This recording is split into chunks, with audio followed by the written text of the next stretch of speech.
So in this section we're going to start off with coming from the car park or at the trailhead of your tour and sticking the skins on.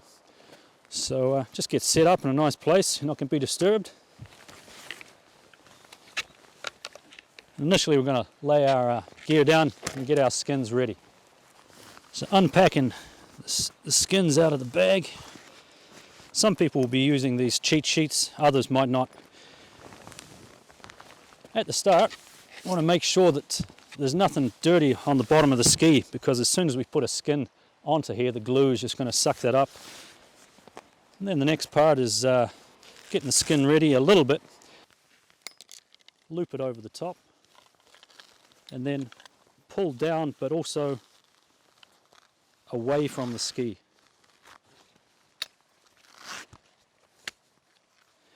Once you've got a bit clear,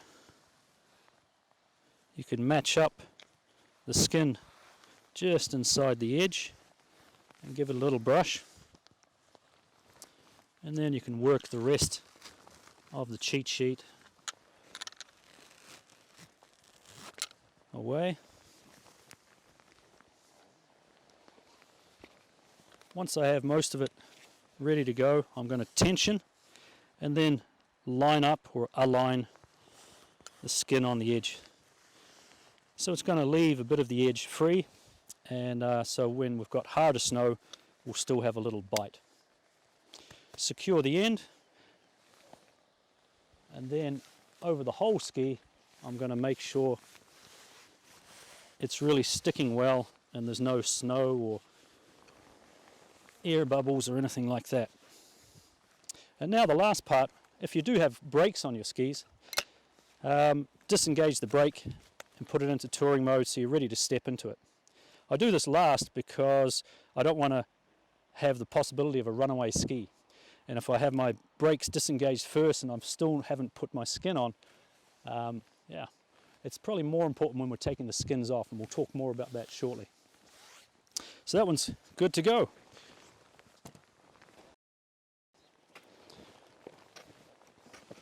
So this part, we're going to show you how to set yourself up for success when you're taking your skins off. There's a few things that people get themselves into a bit of bother sometimes, so we want to set ourselves up for success, avoiding frustrations. I like to stamp out a nice platform, especially if there's deep new snow. First I do it with the skis, and then I'll take one ski off, because I don't want to do this and end up in deep snow being really uncomfortable or falling backwards. So I'm going to leave one ski on and stamp it with my boot as well. Pack it down a little, and then we can take off the second one, and I'm nice and balanced. So when we're ready, the first part is we're going to grab the ski, and what I like to do is I disengage the brake even before I take the skin off, because if I forget and I take the skin off and this is up, there's a chance that we'll have a runaway ski, and after climbing all the way up here, that would be pretty disappointing. So I'll do this for both skis.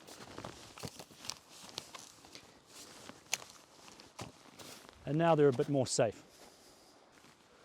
The next part of it is we want to, just like at the start, we want to make sure our skin doesn't get too many contaminants, wants to stay as dry as possible, but also we want to make sure it's as clean when we put it away so it's ready to go for next time.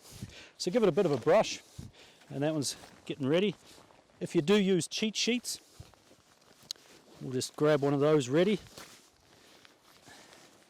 And you might notice my cheat sheets, they're pretty short. So I use a half length for each separate skin. And that way I'm not got more gear than I need. Some people will have a full length skin. Some people will have a full length cheat sheet, and they'll put each skin on different sides of it. But that can be quite hard to manage, especially if it's windy or it's a bit, a bit tricky, a lot more stuff. So we've got the cheat sheet. And just like putting the skins on, we want to make sure there's nothing going to contaminate the glue. And if they're wet or they've got a bit of snow on them, we want to put them away as clean as possible. So I'm going to brush them cleanly out, and then I'll place it down, unhook, and I'm going to anchor it with one foot as I pull it up so it's a little more secure. And then I'll apply the cheat sheet, slowly working my way down, push it into the glue,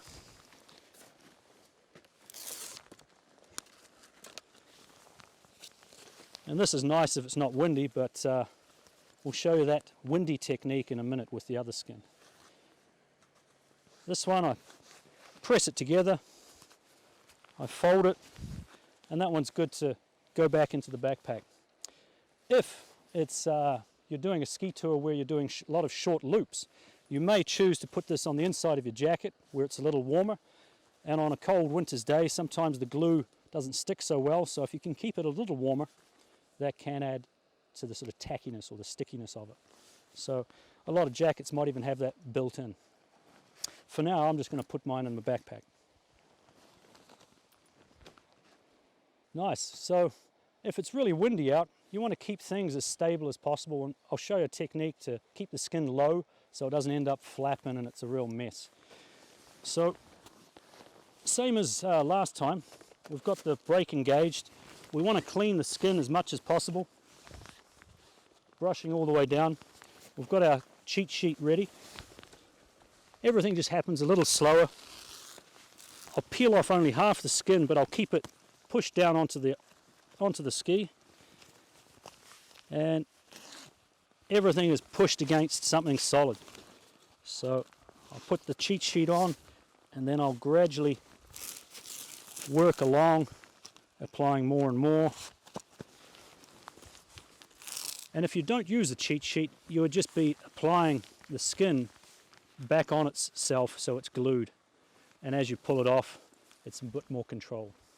For us on this one, I'm just going to keep working down. Woohoo!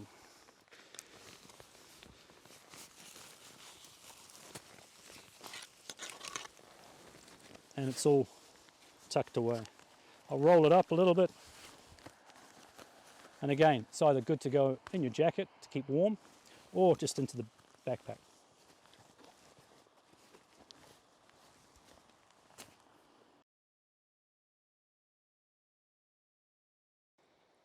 Nice one. So you're getting ready for your tour.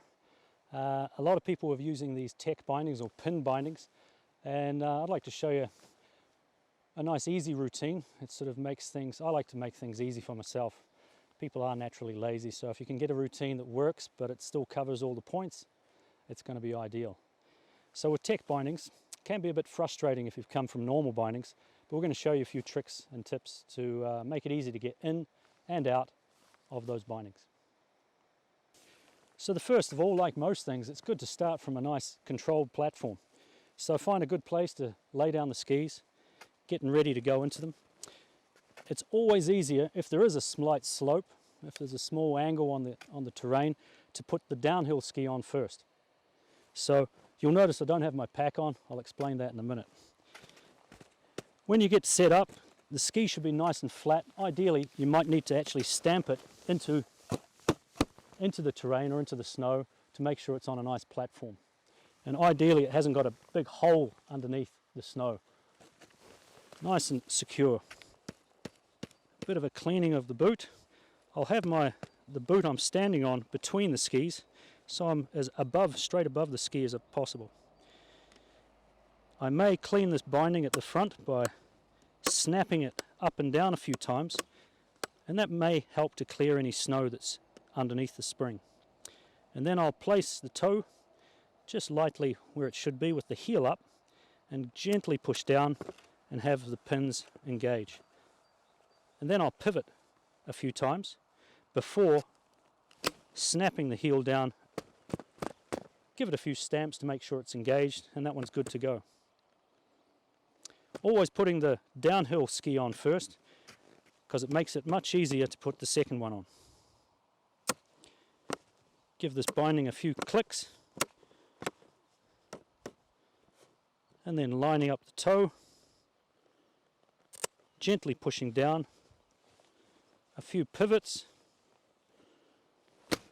and then in. They're nice and secure. I put my pack on last just to make sure if I do get stuck, if I'm bending up and down, it's a lot more work. So, last thing, the pack's on, and I'm ready to go.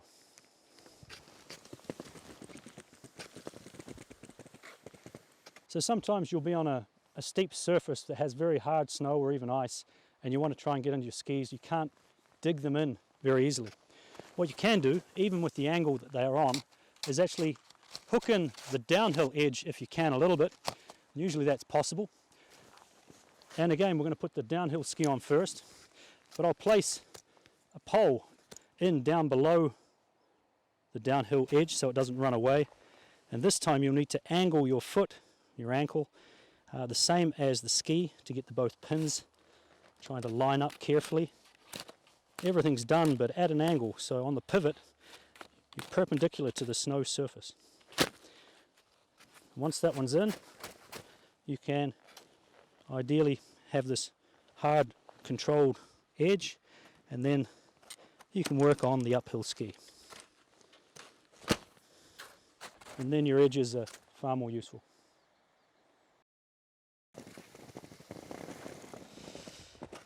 Alright, so after skiing down, of course we have to get out the bindings. It's pretty easy just to use your pole. Most of these have a small recess. You can place the pole, gently push down, and as you lift the toe at the same time, turn it out to the side, and the heel prongs will easily release. Just as we said when we're talking about getting into the skis, that it's easiest to put the downhill ski on first, we want to do things in reverse. So we'll take the uphill ski off first, and if you're on a steep slope, I can show you why. So if you're stopping and you're on quite a steep angle and you want to take your skis off, make sure you create that platform. If you can't, and it's very hard packed snow or even ice, make sure you've got this bottom ski is going to be the one that remains on. The first one is the uphill ski. We'll take this off. You can come down with your foot you've taken out. Everything is uphill from you, so you've got control of it. If it was downhill, it might shoot away.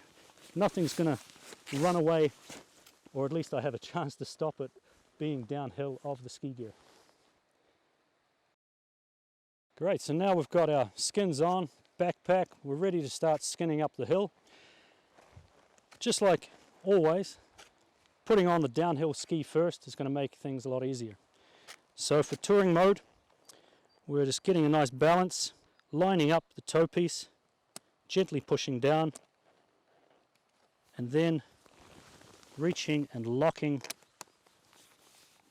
the toe piece. Or another way we can do it, depending on your poles, is you can, without having to bend all the way down, just pull that up. Some of them have a little bit more of a ledge than others, both on the pole and the lever. So depending on your gear, you can choose the same method. Just make sure it's locked, because it's going up. It's only the spring that's going to hold you in the toe piece. And if you're traversing on harder snow, your heel will slide out and the toe will release. So here we're going to introduce you and hopefully show you some tips and tricks on kick turns. And there's quite a few varieties, and we're going to show you when and where the different types are most advantage. So behind me there's a little piece of terrain. We have a steeper section on the left, and as you fade to the right, it's a softer or easier terrain. And if you can avoid kick turns, then it's probably the best way, because it can be a lot more work than it's worth. So the first type that we're going to show you is what we call an AV turn, if you like, and it's more of a gradual turn than a one big kick turn. So by choosing a better place to turn, you can just get away with avoiding kick turns. So let's look at that first. So as I head up here, I want to avoid the steeper shoulder to my left, moving over to the right hand side and using the softer or shallower terrain. So as I come up here in the safe terrain, I can start to do what's called an AV turn. So as we come to the turn, it's more of a gradual V and an A as the skis come together. And a V and an A.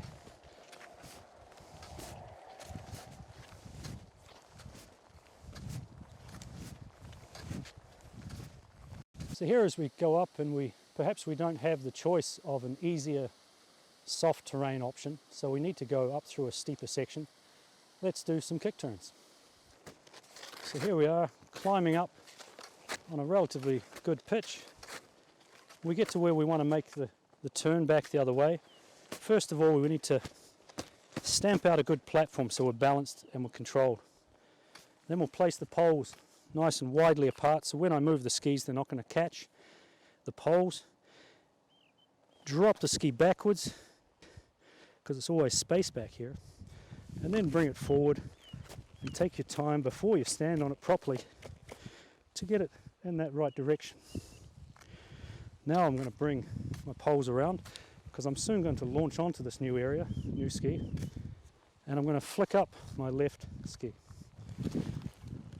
And placing it down, I can head on up.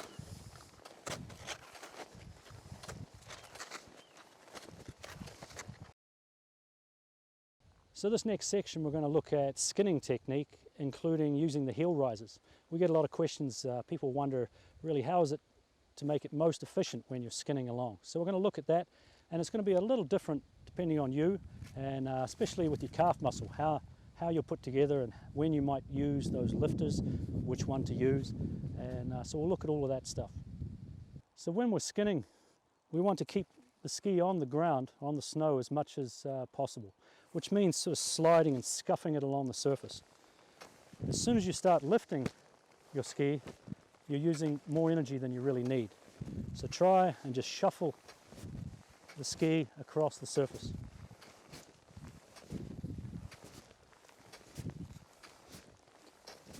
Okay, so depending on the terrain will really dictate what kind of stride length we can make.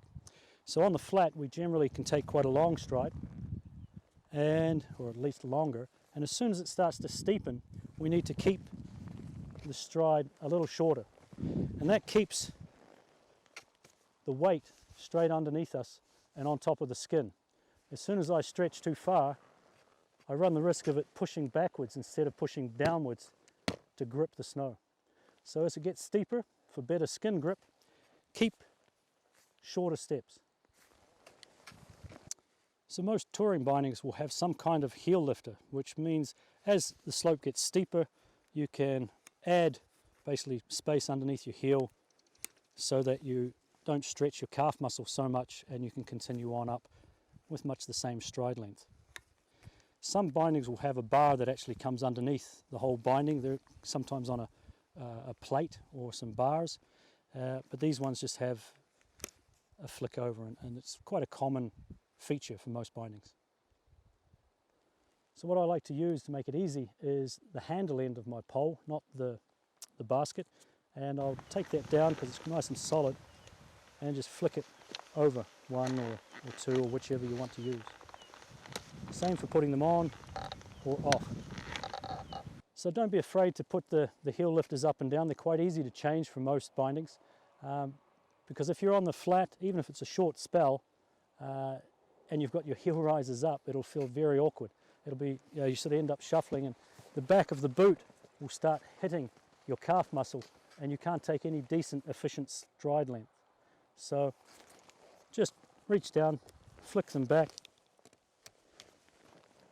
You move much more efficiently across the flatter ground, and then when you come to another steeper part, you can use them if it feels good. So as you're skinning across the flat section and you get ready to start climbing more aggressively, just bring the heel lifters up. I very rarely use the top ones, but bringing up some will save the calf muscles, keep the stride length a little shorter, keep the skis sliding on the snow, and it'll be really efficient.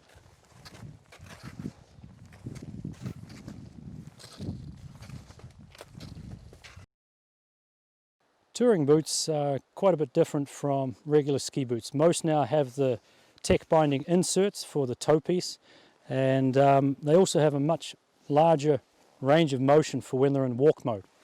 So you'll see down on my boot here, I'm now in walk mode with this top buckle undone, and you can take a stride that's quite natural, sort of like a hiking boot or a very stiff hiking boot.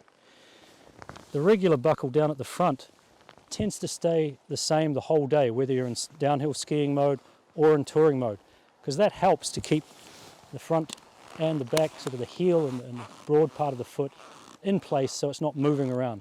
If that was undone, you would start to get some heel lift and movements, and sometimes you'd get a blister starting to form.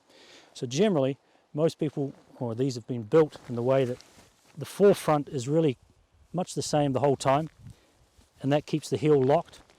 It's just the cuff and this upper part, the ankle movement, that we want to see moving. So getting all the gear ready for ski touring, split boarding, touring on the snow.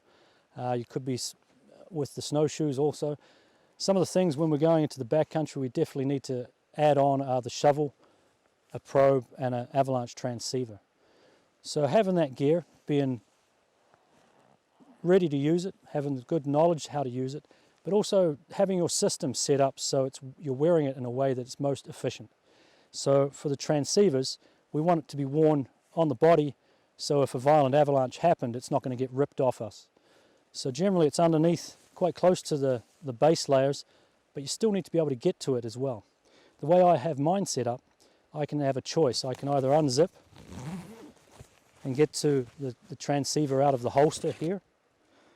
I also have it on quite a long bungee lanyard, so if it was inside and it was a very bad weather day, another option is, if the weather's really bad, to be able to reach up and unclick from the harness and bring it out so that I'm still weatherproof, but I can use my transceiver. I have it on this really long lanyard because I find that's much easier for when I do the last part of the search, which is quite often the critical and sometimes the most difficult part of the search.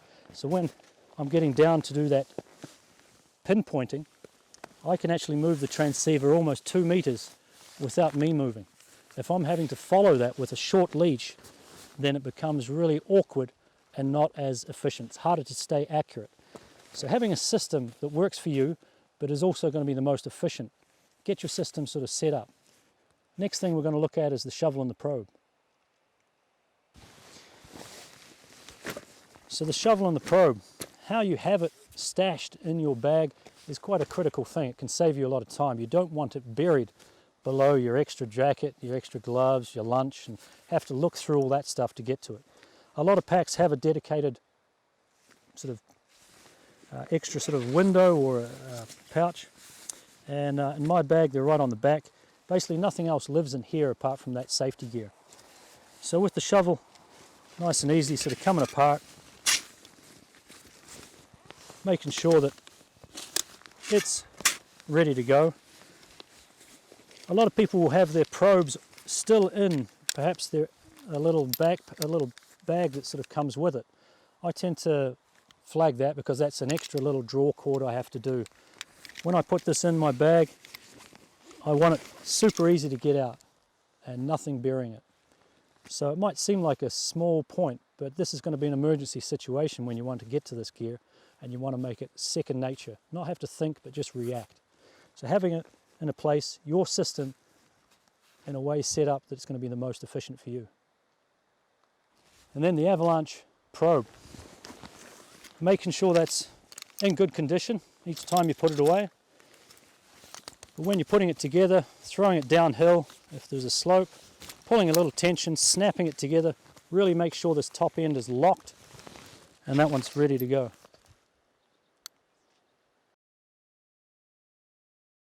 So often in spring, the snowpack becomes one big layer, and right on the top of that layer we start to see the nighttime temperature and the daytime temperature affecting that.